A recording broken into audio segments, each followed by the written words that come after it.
నాకు తెలియకూడదని చాలా ప్రయత్నాలు చేస్తున్నావు. కానీ ఇప్పుడు ఈ నిజాన్ని నేను దీపక్‌కి చెప్పేస్తానని చెప్పి అంటూ ఉండగానే జోష్న, దీపక్ నిజం చెప్తే నిన్ను చంపేస్తాను. నన్ను చంపే అంత ధైర్యం లేదు. నేను చెప్పింది నువ్వు చేస్తే నేనింక దీపక్ నిజం చెప్పనని చెప్పి అంటూ ఉండగా, నీ మెడలో తాళి కట్టడం అనేది నేను ఎప్పటికీ చేయనని చెప్పి చెప్పేస్తాడు. నా మెడలో తాళి కట్టనవసరం లేదు. నా బావగా ఎప్పుడు ఈ రెస్టారెంట్‌లో ఉండాలి.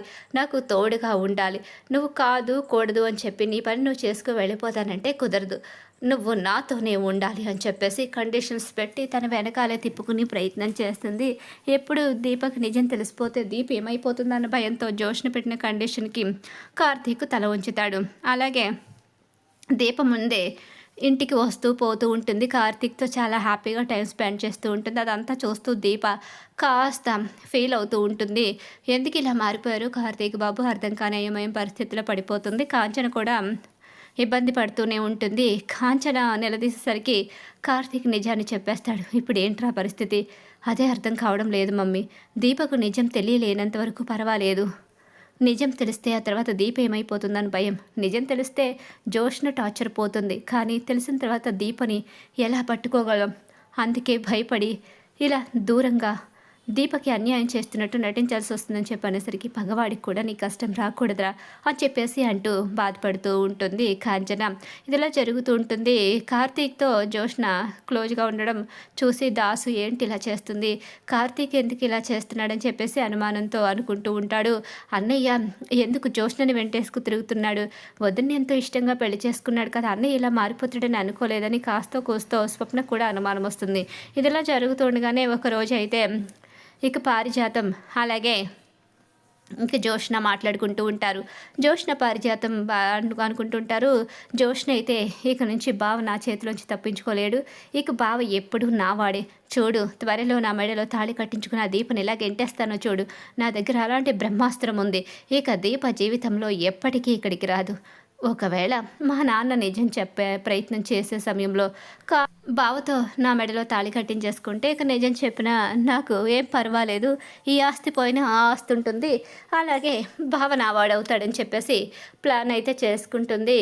ఇక జోష్న మాటలు, జోష్న ప్లాన్లు అన్నీ కూడా దాస్కి అర్థమైపోతుంది. దాసు కూతురికైతే మాటిస్తాడు, నిజాన్ని అయితే బయట పెట్టనని చెప్పేసి. అలా మాట ఇచ్చేసరికి ఇంకా ఎలాగో నిజం బయట పెట్టాడు, ఎవరికి చెప్పడని చెప్పేసి చాలా హ్యాపీగా ఇక తన ప్లాన్లు, తన స్కెచ్లు వేసుకుంటుంది. ఎప్పుడైతే కూతురు నిజస్వరూపం బయటపడిపోతుందో తనకి ఒట్టు వేయలేదు, కేవలం నోటి మాట మాత్రమే ఇచ్చాను. జోష్న పరిస్థితి, పద్ధతి నాకు నచ్చలేదు.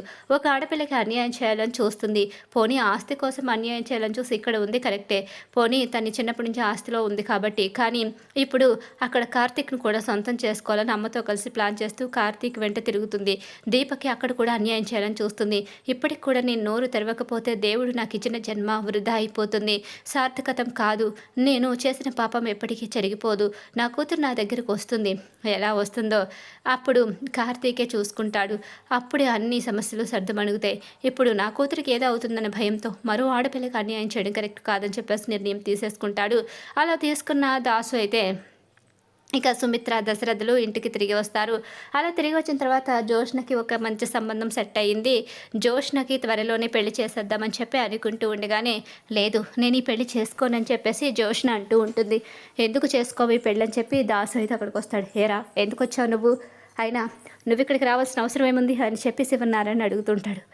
సార్ మీతో మాట్లాడడానికి నేను రాలేదు, నా అన్న వదలతో మాట్లాడడానికి వచ్చాను. అన్న వదల్లా నీకు వాళ్ళ అన్న వదలు ఎలా అవ్వారు, వాడు నా కొడుకు, నీకు అన్నయ్య కాదని చెప్పి అంటూ ఉండగానే, అన్నయ్య వదన మీతో ముఖ్యమైన విషయం చెప్పాలి, పెళ్లి చేసుకోనని ఎందుకంటుందో అడగండి. ఏంటి ఇతను ఇక్కడికి వచ్చేసాడు అని చెప్పి అనుకుంటూ ఉండగానే, ఈలోగా ఇక పెళ్లి చేసుకోను, నాకు బావే కావాలి. బావా పిచ్చిదాన్ని పట్టిందా, వాడు ఆల్రెడీ దీపమడిలో తాళి కట్టేసి వాళ్ళు సంతోషంగా ఉంటున్నారు. అలాంటి బావని కోరుకోవడం ఏంటి, ఎన్నిసార్లు చెప్పిన అర్థం కావడం లేదా అని చెప్పేసి అంటూ ఉండగానే, బావనే కాదు ఇక దీపమడిలో తాళిలో భాగం అడగడమే కాదు, దీపస్థానంలో ఈ ఇంట్లోకి వచ్చి ఆస్తిని మొత్తం అనుభవిస్తుందని చెప్పేసి దాస్ ఒక్కసారే నోరు జారి నిజం బయట పెట్టేస్తాడు. నోరు జారడం కాదు, నిజం బయట పెట్టడానికి అక్కడికి వస్తాడు కూతురికి బుద్ధి చెప్పడం కోసం.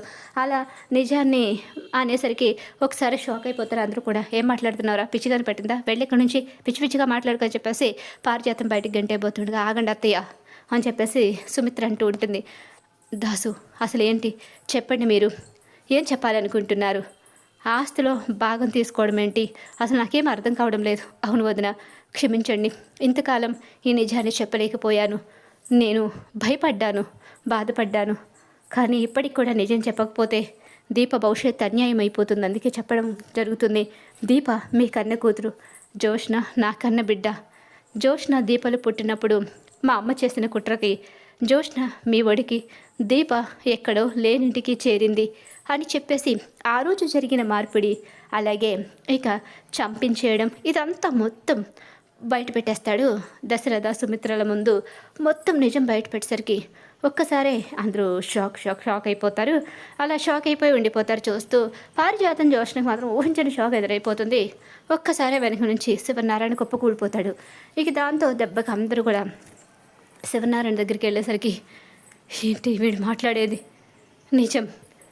నా కన్న తల్లి నాకు జరిగిన అన్యాయాన్ని పగగా తీర్చుకోవాలని చెప్పి నా బిడ్డని, పని మనిషి బిడ్డ అని మీరు ఎవరినైతే హేళన చేశారో ఆ బిడ్డని మీ ఇంటికి చేర్చాలని చెప్పేసి ఇక తన మనవరాల్ని ఇంటికి చేర్చి మీ మనవరాలు మీకు దూరం చేసిందని చెప్పేసి అంటూ ఉండగానే, ఇన్ని సంవత్సరాలు మరి చెప్పాను కదండి భయం. ఆ రోజు ఆ సాక్ష్యం చూసిన వాళ్ళు, చేసిన వాళ్ళని అందరినీ కూడా అమ్మ చంపించింది. కానీ నేనున్నానన్న విషయం మా అమ్మ గమనించుకోలేదు. ఆ రోజు ఈ ఇంటి బిడ్డని ఒక అతను తీసుకుని వెళ్ళి పెంచుకున్నాడు. అతను తన కన్న బిడ్డగా పెంచుకున్నాడు. దీపకి అతడు కన్న తండ్రి కాదు అన్న నిజం తెలియదు. అతనే కన్న తండ్రి అనుకుంటుంది. తన మేనత్తైన అనసూయకి నిజం తెలుసు. నేను పూర్తిగా క్లారిటీతో స్పృహలో ఉండే మీకే నిజం చెప్తున్నాను. నేను ఆల్రెడీ మా అమ్మకి జోష్నకి చెప్పాను. జోష్నకి కూడా నిజం తెలుసు.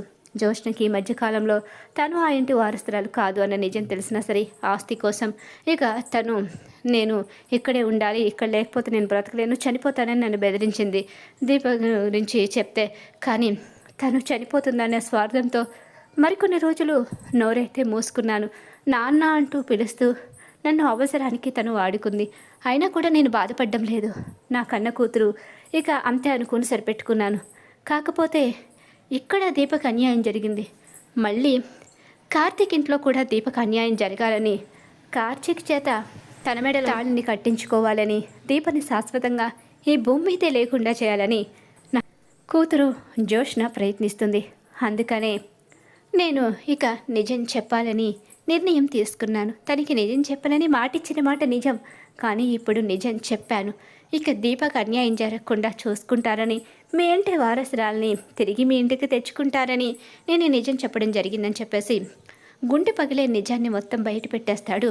జోష్న పారిజాతానికి దిమ్మదిరిగే షాక్ అయితే ఇచ్చేస్తాడు.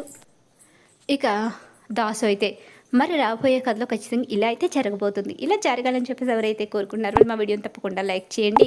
కార్తీక దీపం సీరియల్ అప్కమింగ్ ఎపిసోడ్స్ టీవీలో కన్నా ముందుగా చూడాలనుకుంటే మా ఛానల్ ఇప్పుడే సబ్స్క్రైబ్ చేసుకో, పక్కన గంట సింబల్ ఆల్ మీద అయితే క్లిక్ చేసేయండి.